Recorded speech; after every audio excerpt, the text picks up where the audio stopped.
What it is, my boy. Let's see what Birdman got to lie about now. I mean, tell the truth about now.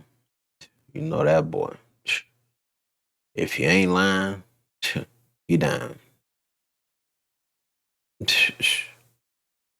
Let's get straight into it. Press like, smash the subscribe for your boy one time,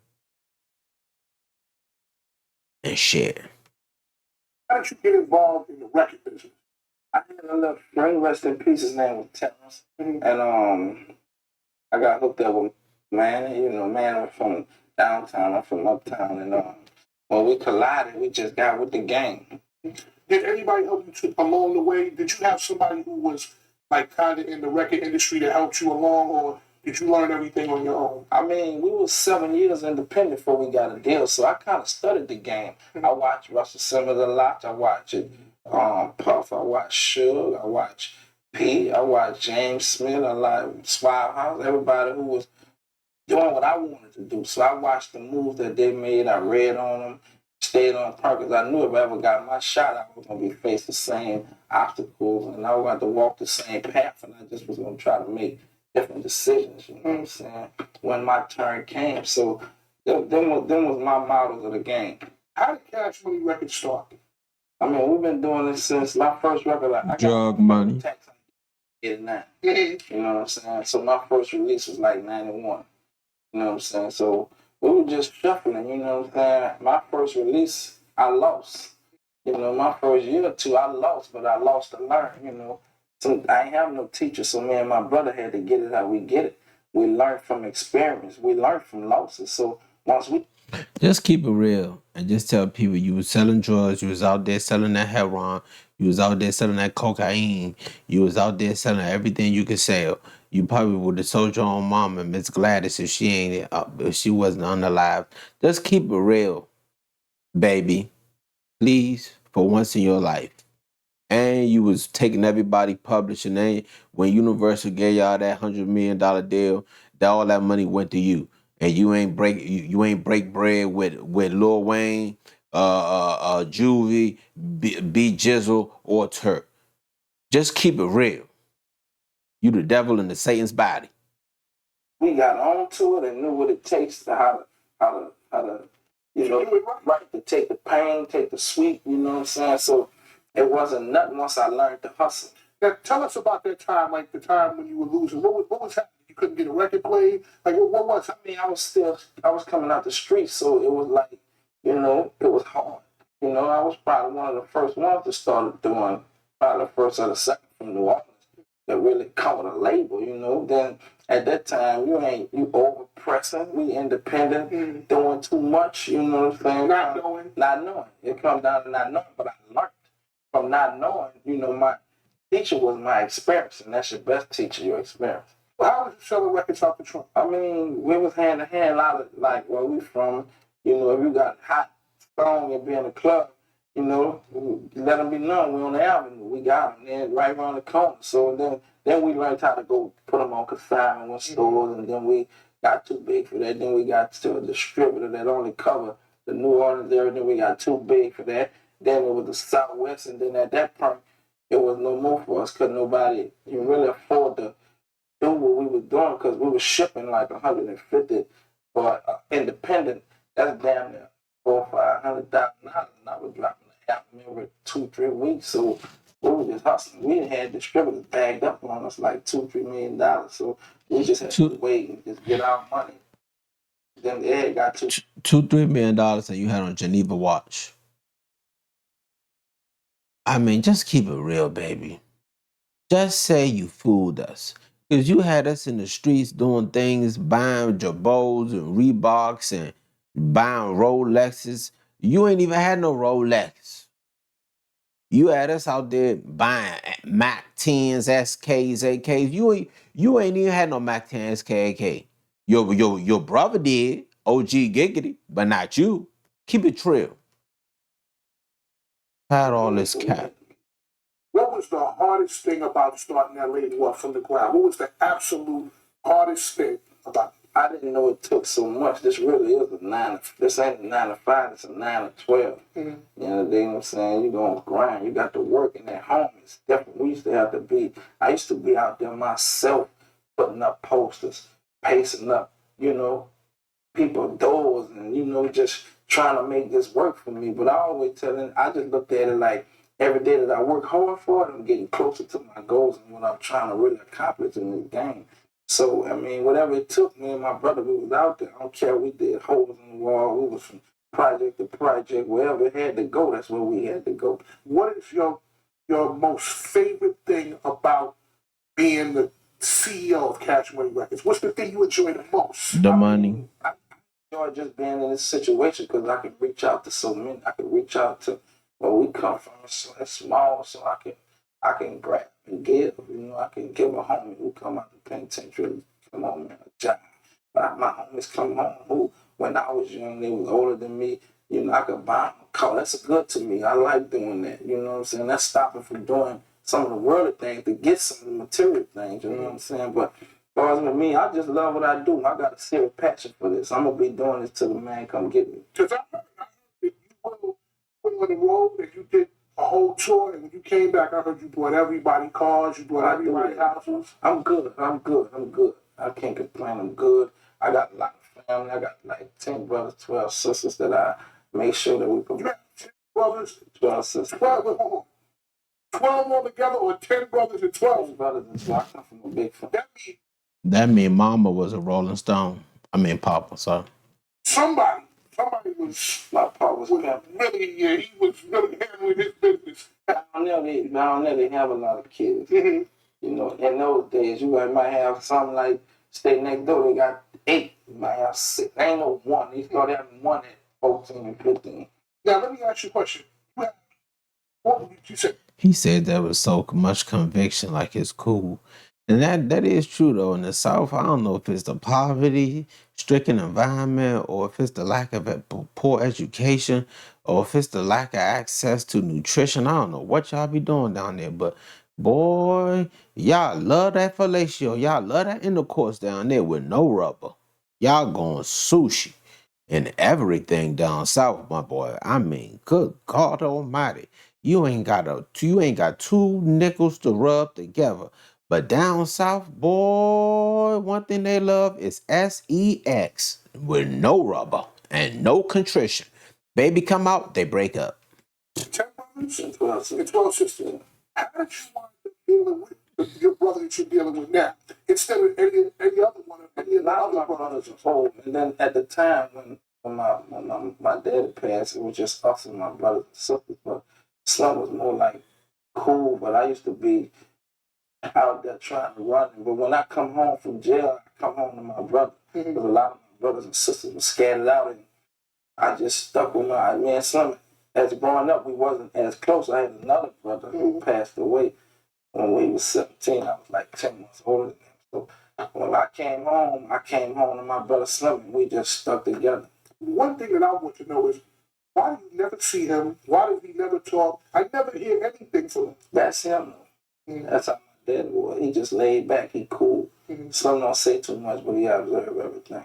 And so he's a dude. He's the watching kind of dude. At the end of the day, he's the shot caller. Slim calling all shots. And my brother, if we disagree and I don't like it, at the end. Yeah, Slim calling all the shots and you taking all the money off the top. Keep it real. Come on now.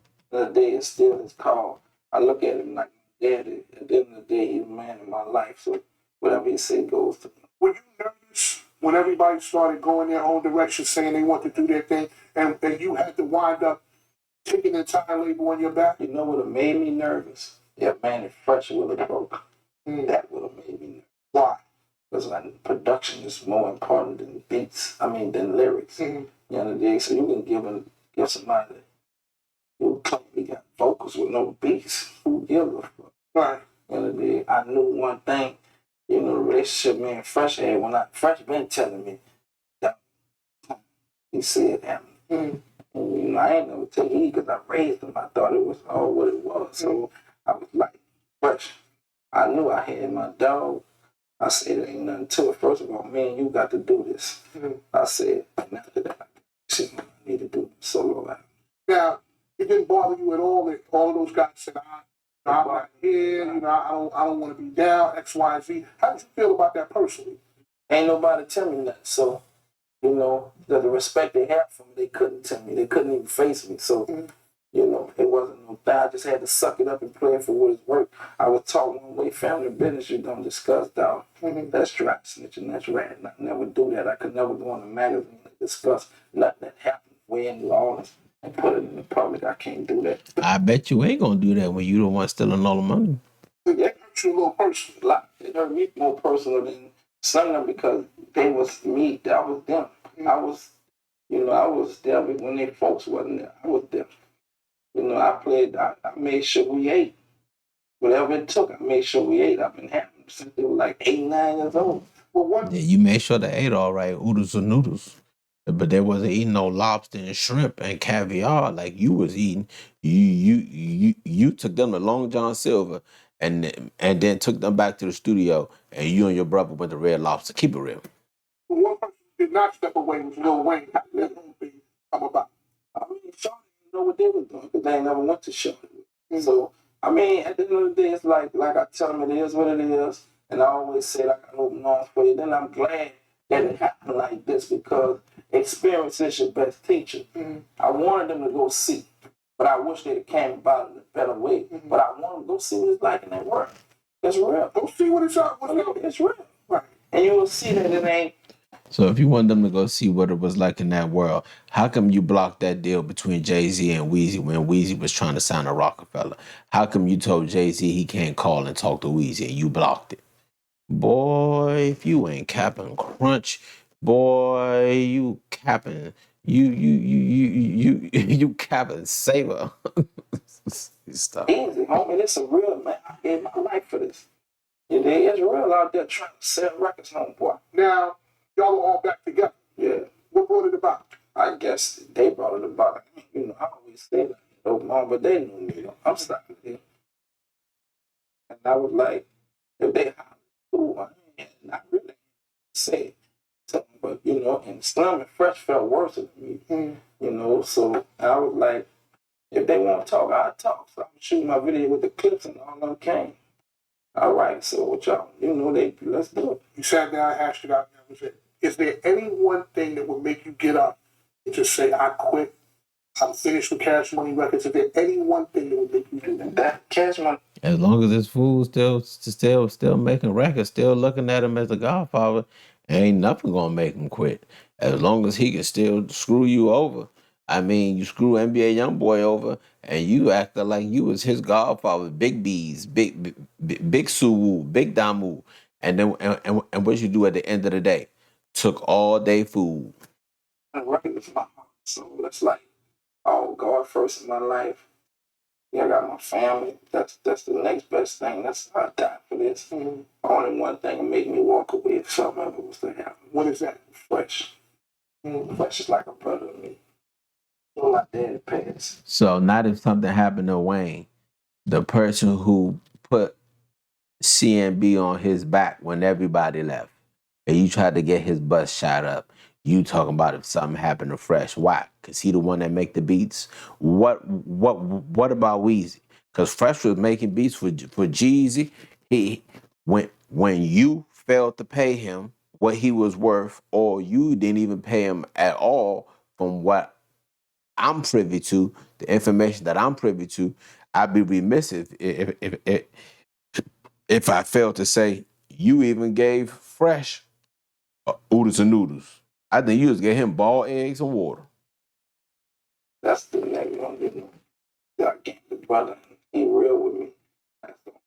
He said something whatever, I'll give it up.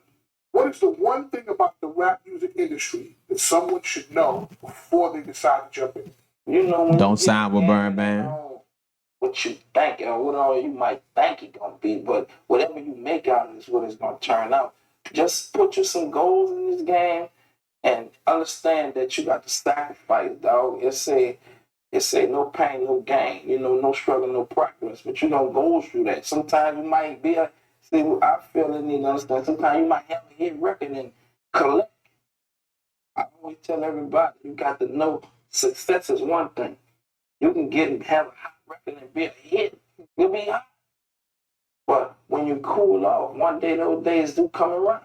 They got to know success. But you got to know how to survive with success. I watch TV a lot and watch a lot of them dudes that sold records, but I ain't got no money. See, that's what it's survival. Yeah, they ain't got no money because you took it all from them. You got to know how to have success and survive. 20 years later, you had a hit record, you got a meal and some change. Your family, you should never have to look back, though. Do you think that the rap music industry gets the respect that it's supposed to? At the end of the day, to me, it doesn't matter. You got a lot of black surviving off of it. You know what I'm saying? It was a good thing for us as entertainers. Because as youngsters, all we really had was sports. Unless you was going for be a lawyer, a doctor. I think it became a more successful avenue than any sport. Because you can help so many. Describe yourself as a businessman. Give me 3 things to describe Baby as a businessman. I'm simple with my game, though. It ain't complicated. See, some people could make an easy job. Oh, you ever heard if you clean the bathroom, clean it right, so you ain't got to come back and clean it again? It's the game is simple, homie. It's very simple math. I don't make my job hard. And then I got another head with me, so that make it easy. My brother tend to deal with a lot of it. But to me, very, very simple. Does it hamper your creativity to be an artist and a businessman? Nah, that's easy for me. But not only do you have to think about the records, but you got to go, damn, what am I going to sound scan this week? What about this? What about the price and positioning? What about that? Does that bother you? Nah, because I've been doing it. You know, it's common for me. I can look at that and know how I want price and position. So that's easy for me. And then, for the scans, I look at it like, if you ain't working, you ain't eating. So if you working, you eating. You know, sometimes you got to bag up. But yeah, I still look at it every day. I say goals, and every day I work forward to my goals. I read an XXL magazine article one time about you guys in the early days, and you had a paper up on the wall, and it had rules for artists. It was like, no bins on the first album. She used to do that. Yeah. When we was independent, he used to write a rule list, no bins on first album. You can't drive like Stunner. You can't drive like Stunner. I had 8 Bentleys around that time, so Fresh ain't into it as much. So he get him one Bentley, and he like old schools, and so Fresh made the rule. You can't drive like Stunner. I thought he was gonna say you can't do 100 miles up the freeway. You can't drive like Stunner mean you can't get 8 Bentleys. But you was walking on the back of the homies to get the 8 Bentleys. You made one album, but they made like what? 10, 20, 30, 40 albums. Hundreds of songs. So why can't I drive like Baby? Boy, stop. You got to take a bath. You got to stay clean. You can't drive like Stunner. You're not gonna make $1 million on the first album. Fresh, he got a lot of humor. You found a lot of people. How do you know when an artist has what it takes? I let the people judge that, but I listen to them. But then when they get their shot, it's on them. I'm gonna let Fresh bless them, and then if the world accepts you, it's good. How would you like to be remembered at the end of the day? Do this, they them. I do me, dog. I don't live for nobody. I live for me. God first in my life. I got family and friends who I love. And, you know, when it comes to me living this life here that we put here, I'm going to just do me. It's the Birdman. Boy, baby, get your hand out my pocket. You gonna let Fresh bless them and you ain't gonna dress them. You gonna take all the money out their pocket. Tell about you let Fresh bless them. And what you do? That boy, baby, boy, you something else, man. Hey, man, BigBarrBaby, man. Thanks for tuning in, man. Press like, share, subscribe with the homies, man. But this dude, all cap. Baby one of them type of dudes where he come to you and start talking all that fly talk. You say, where the paperwork? let me read it over. Give me a couple days. Let me read it. Let me see what it say. Let me take it to my lawyer, have him look over, and let me have my lawyer's lawyer look over, and then let me have the Supreme Court justice look over. Because I know how you get down to my I can't drive like Baby. How come you get 8 Bentleys? How come I can't get 4 of your 8 Bentleys? How come we can't split it all split it all down the line? What you need 8 cars for? You gonna drive 1 car one time? Boy, I tell you.